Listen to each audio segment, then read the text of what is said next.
Politics లో శాశ్వత మిత్రులు కానీ శాశ్వత శత్రువులు కానీ ఉండరని వింటుంటాం. ఇప్పుడు తెలంగాణ రాష్ట్రంలో జరుగుతున్న తాజా రాజకీయ పరిణామాలను చూస్తే అదే నిజం అనిపిస్తోంది. ఈ శత్రువు అనుకున్న వాళ్ళే రేపు ఒకే వేదికపై కనిపిస్తున్నారు. అయితే ఎన్నికల్లో ఓడిన పార్టీలోని నేతలు గెలిచిన పార్టీలోకి వెళ్లడం ఆనవాయితీగా వస్తోంది. దీన్ని ఉద్యమ నేత అని చెప్పుకునే బీఆర్ఎస్ అధినేత కేసీఆర్ మొదలుపెట్టారు. ఈ ఆనవాయితీని ప్రస్తుతం కాంగ్రెస్ కొనసాగిస్తోంది. గత అసెంబ్లీ ఎన్నికల్లో బీఆర్ఎస్ 39 స్థానాల్లో మాత్రమే గెలిచి ఓటమి పాలైంది. కాంగ్రెస్ కు మెజారిటీ స్థానాలు దక్కడంతో అధికారంలోకి వచ్చింది.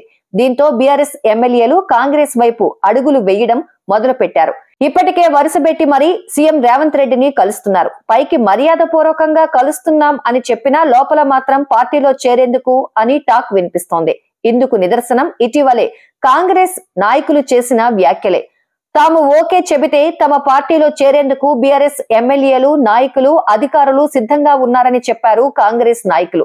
దీంతో అలర్ట్ అయిన కేసీఆర్ తమకు తెలియకుండా ఎవ్వరూ కాంగ్రెస్ నేతలను కలవద్దని చెప్పారు. దీంతో కలవడాలు తగ్గినా కొంతమంది రాజకీయ నాయకులు మాత్రం తమ కుటుంబ సభ్యుల ద్వారా రాయబారం చేస్తున్నారు. తాజాగా ఓ మాజీ మంత్రి కాంగ్రెస్ లో చేరేందుకు చూస్తున్నట్లు సమాచారం. ఇందులో భాగంగానే ఓ మాజీ మంత్రి నేరుగా కలవకుండా తమ కుటుంబ సభ్యులను రాయబారానికి పంపినట్లు తెలుస్తోంది. అయితే తమ ప్రభుత్వం అధికారంలో ఉన్నప్పుడే మాజీ మంత్రిపై అవినీతి ఆరోపణలు వచ్చాయి.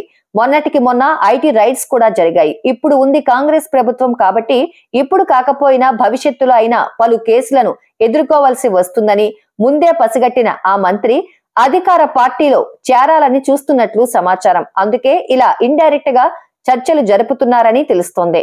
ప్రస్తుత మంత్రి, మాజీ మంత్రి ఒకే జిల్లాకు చెందిన వారే అయినా పార్టీలు వేరు కావడంతో ఉప్పు నిప్పులా ఉండేవారు. ఒకరిపై ఒకరు దుమ్మెత్తు పోసుకున్న సందర్భాలు కూడా ఉన్నాయి.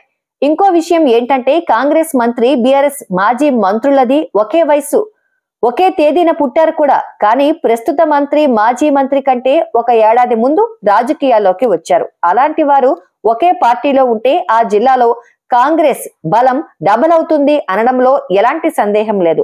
మాజీ మంత్రి విషయంలో కాంగ్రెస్ మంత్రి సానుకూలంగా స్పందించినట్లు సమాచారం. కానీ నిర్ణయం తీసుకోవాల్సింది అధిష్టానం కాబట్టి మాజీ మంత్రి చేరికకు గ్రీన్ సిగ్నల్ ఇస్తుందా లేదా అన్నది తెలియాల్సి ఉంది.